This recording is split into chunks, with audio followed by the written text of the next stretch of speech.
সিরিয়ার উপর থেকে নিষেধাজ্ঞা প্রত্যাহারে একমত হয়েছে পশ্চিমা নেতারা। মধ্যপ্রাচ্যের সংকট নিয়ে সৌদির মধ্যস্থতায় বৈঠকে সিদ্ধান্ত নেন আরব ও ইইউর কূটনীতিকরা।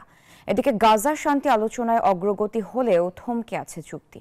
এমন অবস্থায় যুদ্ধ বন্ধে নেতানিয়াহুর ওপর বাড়ছে ট্রাম্পের চাপ। বাশার আল আসাদের পতনের পর সিরিয়ায় কিভাবে শান্তি ফেরানো যায় তা নিয়ে আলোচনার ডাক দেয় সৌদি আরব। এ নিয়ে রোববার রিয়াদে বৈঠকে বসে মধ্যপ্রাচ্য এবং ইউরোপের শীর্ষ কূটনীতিকরা। এ সময় সৌদির পররাষ্ট্রমন্ত্রী সিরিয়ার উপর থেকে নিষেধাজ্ঞা প্রত্যাহারের আহ্বান জানান ইউরোপীয় নেতাদের। তুরস্ক, ফ্রান্স, ইউরোপীয় ইউনিয়ন, জাতিসংঘের প্রতিনিধিরা আলোচনায় অংশ নেন। এ সময় সিরিয়ার উপর নিষেধাজ্ঞা প্রত্যাহারে একমত হন তারা।